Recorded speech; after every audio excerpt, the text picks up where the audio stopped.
And I'd like to introduce to you the director of the film, Maja Borg. Wow.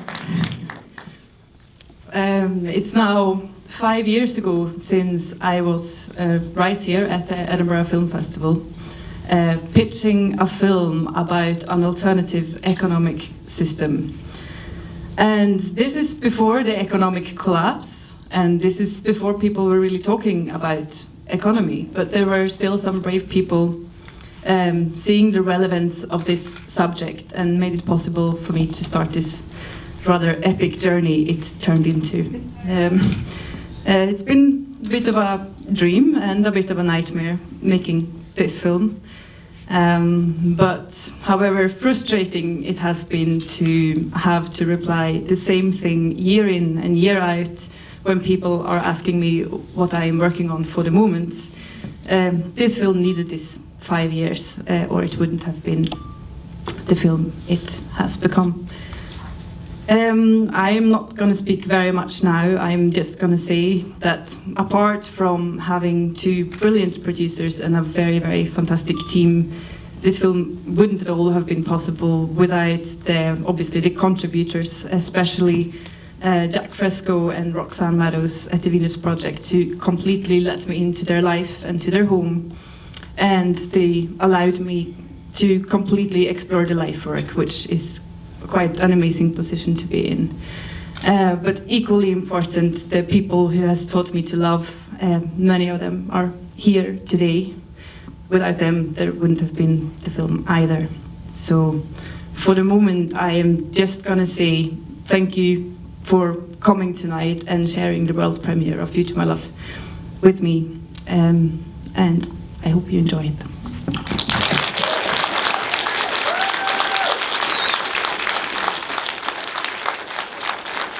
Maja Borg will be back after the screening for a Q&A, along with some of the creative team and the producers of the film. So enjoy the screening.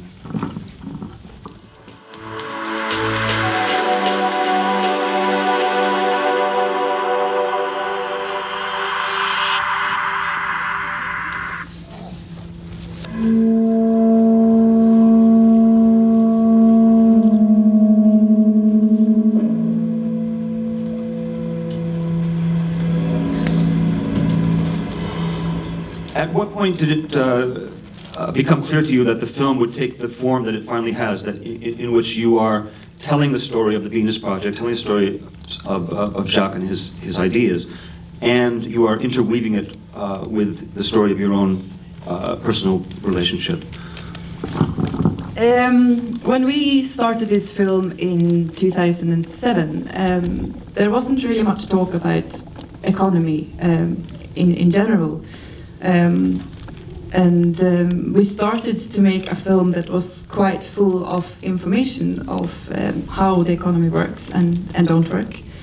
And as the economy during the process of making the film started to collapse, people became more and more aware of economy and talked more about economy, which both gave us the opportunity to strip the film from information. I know it's still quite full of information, but we didn't have to explain as much as we set off doing.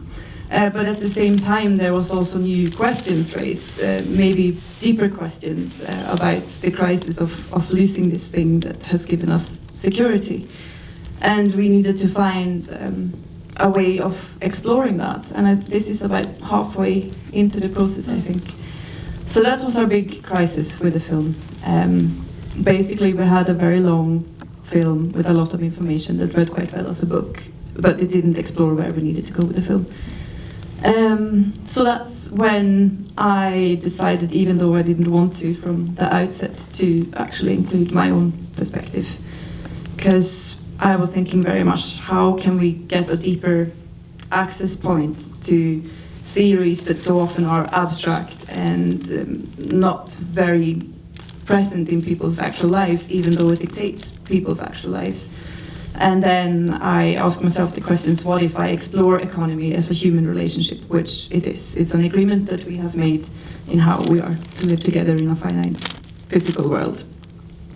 And in the same way as Jack very fundamentally has thought about society and asked very, very simple but unusual questions about it, I suppose I have done the same things about romantic relationships since I was young, and encountered quite similar problems. And it also gave me a way to explore why we don't change, even when we know what we have to, and got to go into the more emotional sides of it.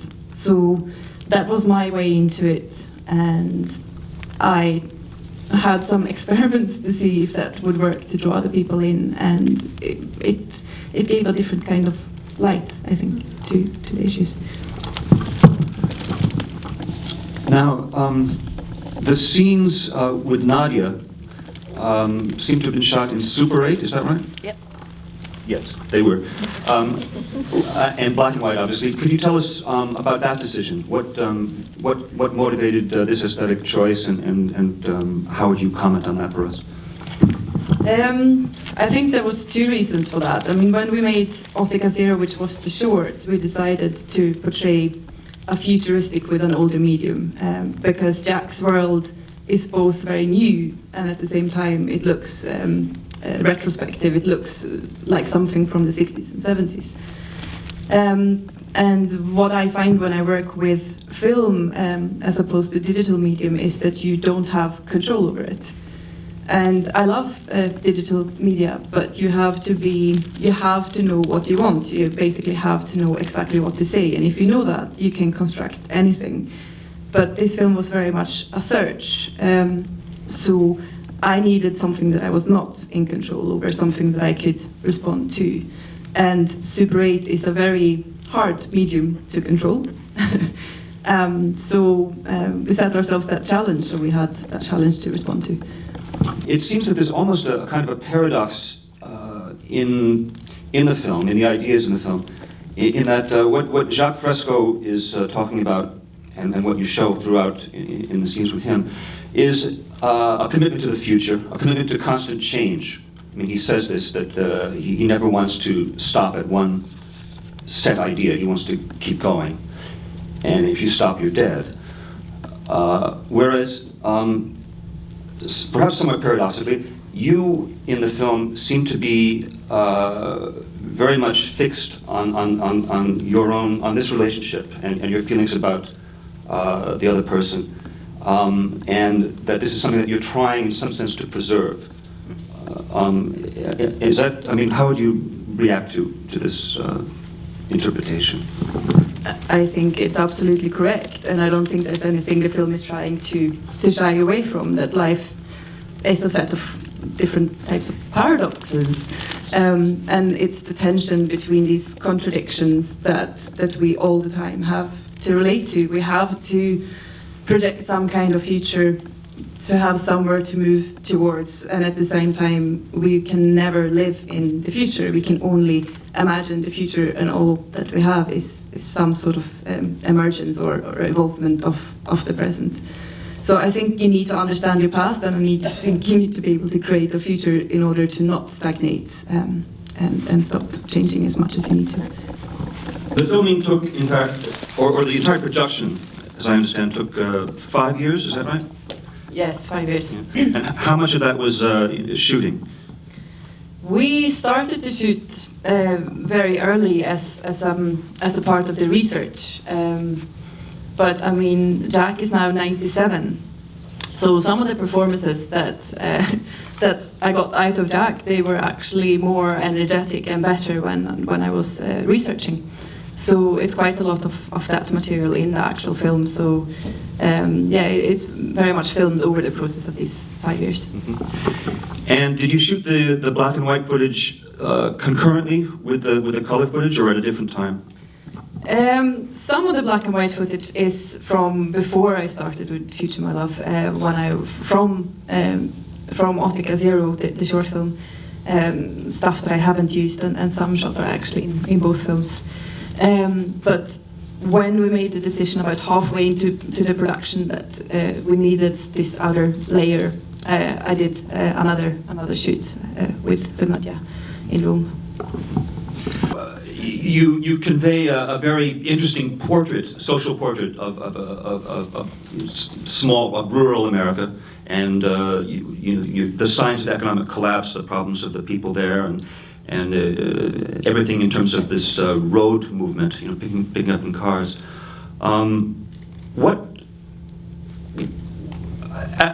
As an American, I should ask, or I would like to ask, how do you feel about America and how it's responding to the economic problems that are now global?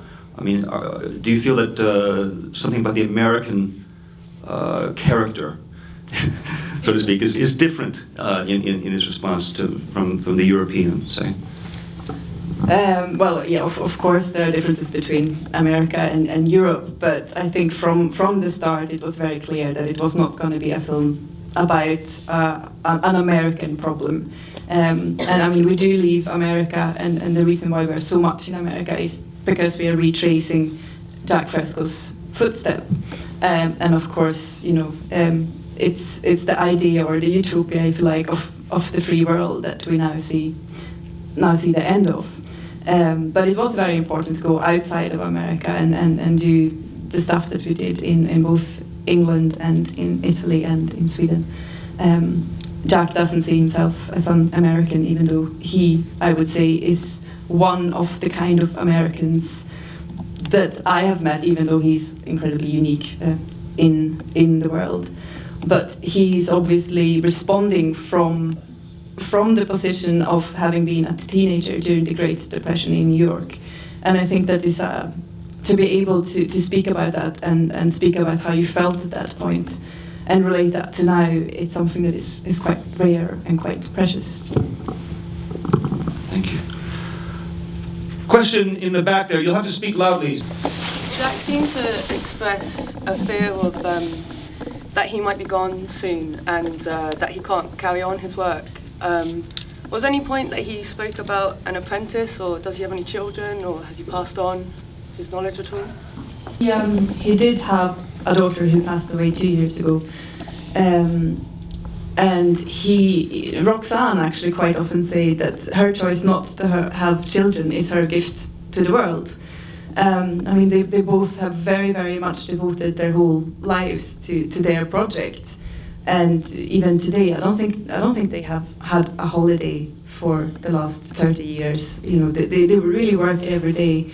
He's obviously old and frail, but he works as if he were to live another 100 years. And he does lectures, and he does a lot of things. And his whole work is about passing on the information, knowing that people who will pick up the information are going to interpret and develop it different to their time. He is aware of his own part in this chain, that he's not the end product that's going to deliver something final to the world.